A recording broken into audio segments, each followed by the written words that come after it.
那这份薄礼，既然上仙不喜欢，太后说的贵客，东神国全民鬼修。你甭管他修什么。原来如此。谁？其嘴当诛。再生的俊美些。哦哟哟哟哟哟！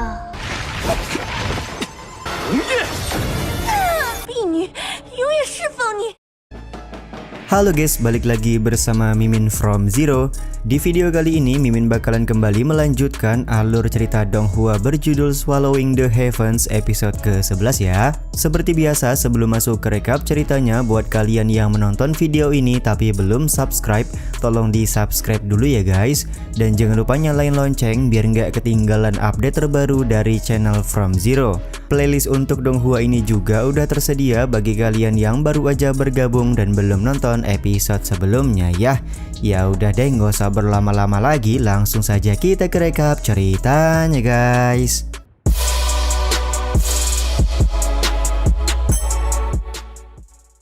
Cerita episode kali ini dimulai dengan seremoni penyambutan Wu Yu sebagai pelindung baru bagi kerajaan Dongyu. Yuan Hao sebagai seorang kaisar berinisiatif menuangkan arak monyet kepada Wu Yu, akan tetapi dia malah mendapatkan gangguan dari Dao Yu. Yuan Hao yang kesal lantas meminta pengawal kerajaan untuk menangkap monyet kecil tersebut, akan tetapi Wu Yu dengan tatapan tajam meminta semua pengawal untuk mundur karena Dao Yu merupakan peliharaannya. Yuan Shi sebagai ratu kemudian meminta maaf atas keributan yang diperbuat oleh Yuan Hao. Dia pun memberi sebuah hadiah berupa tanaman obat kepada Wu Yu karena Wu Yu tidak meminum arak monyet yang dituangkan oleh Yuan Hao sebelumnya. Karena Dao Yu tidak menyukai tanaman obat, maka Yuan Shi akan menggantikan hadiah tersebut dengan sesuatu yang lain dan akan mengantarkannya ke kamar Wu Yu nanti. 那这份薄礼，既然上仙不喜欢，太后说的贵客。 Wu Yu kemudian bertanya perihal arak monyet yang dia ketahui berasal dari kerajaan Dongsen. Apakah tamu terhormat yang telah memberikan arak monyet memanglah berasal dari kerajaan Dongsen tersebut atau bukan? Tanya Wu Yu kepada Yuan Hao. Yuan Hao kemudian menjelaskan kalau tamu kehormatan mereka memanglah berasal dari kerajaan Dongsen. Raja kerajaan Dongsen akan menikahi putri Wu Youwu serta akan menjadikannya sebagai ratu di kerajaan Dongsen. Arak monyet bermutu tinggi merupakan hadiah awal dari raja kerajaan Dongsen sebelum menikahi Wu Youwu. Jika Wu Yu hari ini tidak meminum arak tersebut, maka dia akan merasa rugi, ucap Yuan Hao memberikan penjelasan. Mendengar nama Wu Youwu tentu saja membuat Wu Yu sadar kalau putri yang hendak dinikahkan dengan raja kerajaan Dongsen adalah kakaknya. Sementara itu Yuan Chen malah bertanya apakah Wu Yu tidak setuju dengan pernikahan antara raja kerajaan Dongsen dan putri Wu Youwu. Wu Yu kemudian memberikan penjelasan kalau kerajaan Dongsen diisi dengan kultivator siluman yang haus akan darah serta brutal. Tentu saja hal tersebut sangat bertolak belakang dengan kerajaan Dongyu yang selalu mengikuti jalan kebenaran. Yuan Hao kemudian berbicara kalau mereka tidak peduli dengan aliran kultivasi dari kerajaan Dongsen karena yang paling penting adalah menikahkan putri Wu Youwu dengan raja kerajaan Dongsen untuk membuat pasukan kerajaan Dongsen yang berada di wilayah Tenggara ditarik kembali. Dari sini dapat disimpulkan pernikahan antara Wu Youwu dan juga raja Dongsen hanyalah akal-akalan dari Yuan Hao dan Yuan Shi saja. 东神国全民鬼修。 你甭管他修什么。原来如此。 Setelah mendapatkan semua informasi dari Yuan Hao, Wu Yu lekas berpamitan pergi dari aula kerajaan Dongyu, padahal seremoni penyambutan belum selesai dilakukan. Ketika Wu Yu sudah pergi, Yuan Shi meminta Yuan Chen untuk memberikan pengawasan kepada Wu Yu. Semua itu dia lakukan karena sadar kalau Wu Yu tidak sejalan dengan misi kerajaan Dongyu pada saat ini. Sementara itu, Wu Yu pergi ke wilayah Tenggara untuk mencari sesuatu. Benar saja Bang MC pun langsung menemukan aura siluman dan langsung nyamperin aura tersebut. Di sebuah tempat hiburan ada seorang pemuda yang sedang bermesraan dengan seorang gadis bernama Nona Ching. Ternyata Nona Ching merupakan gadis siluman ular yang ingin memangsa pemuda tersebut. 小蝴蝶，姑娘想玩什么？ Sementara itu, paman pemabuk yang bernama Paman Zong sedang berbicara dengan Putri Wu You atau kakak dari Wu Yu.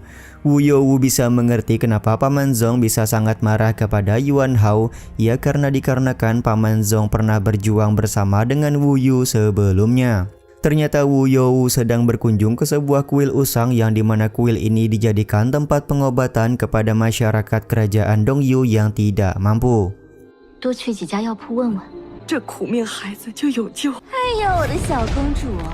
Kedatangan Wu You ke kuil tentu saja membuat Nona Qing merasa tidak senang. Dia pun langsung memberikan ejekan kepada Wu You yang membuat pengawal wanita Wu You merasa tersinggung.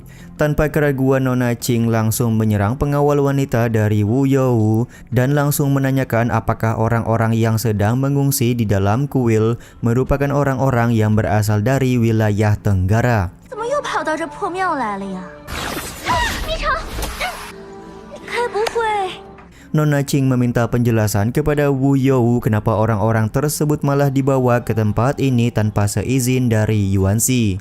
Di saat yang sama, Paman Zong berusaha melakukan serangan karena dia tidak terima Putri Wu You diperlakukan seperti itu oleh Nona Qing.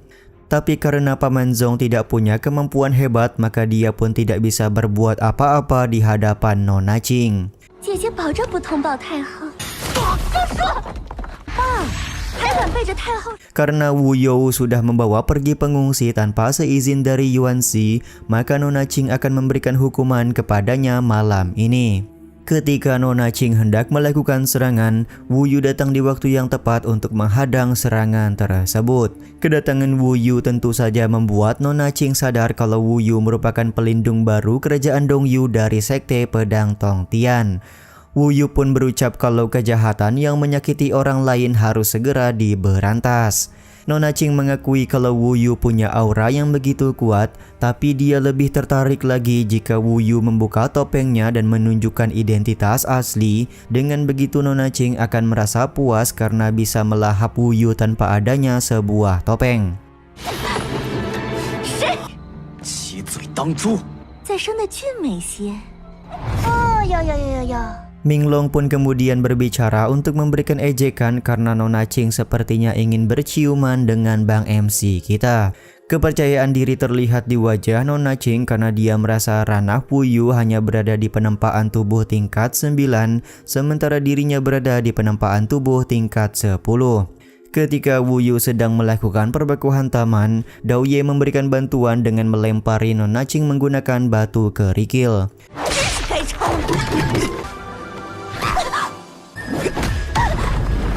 Kelengahan dari Nona Qing ini pun langsung dimanfaatkan oleh Wu Yu guna melakukan serangan telak. Serangan telak ini tentu saja membuat Nona Qing langsung berubah menjadi siluman ular. Meskipun begitu, Nona Qing tidak mampu berbuat banyak setelah Wu Yu mengeluarkan teknik serangan tombaknya. 婢女，永远侍奉你。 Nona Qing yang sudah merasa terpojok meminta Wu Yu untuk tidak membunuhnya. Dia bersedia menjadi pelayan Wu Yu seumur hidup asalkan mendapatkan ampunan hari ini. Kau tidak berhak mendapatkan ampunan dariku, ucap Wu Yu kepada Nona Qing. Sontak hal ini pun membuat Nona Qing bertanya siapakah Wu Yu sebenarnya. Betapa kagetnya Nona Qing ketika mengetahui kalau pelindung kerajaan Dongyu yang berada di hadapannya merupakan putra mahkota Yu. Nona Qing pun langsung berkata kalau dengan kemampuan Wu Yu sekarang, dia tidak akan mampu untuk menggoyahkan posisi Kaisar Yuan Hao. 原来是你！ 早就变了。 Tapi Wu Yu tidak memperdulikan ucapan tersebut dan langsung menggunakan tombaknya untuk membunuh Nona Qing. Pertarungan antara Wu Yu dan Nona Qing ternyata sedari tadi sudah diawasi oleh Yuan Chen. Beberapa saat kemudian Wu Yu pergi ke kamar kakaknya yang sedang merawat si pengawal yang terkena serangan dari Nona Qing sebelumnya. 哟，还在暗地里害人呢！ Scene ini juga sekaligus menutup episode kali ini ya guys.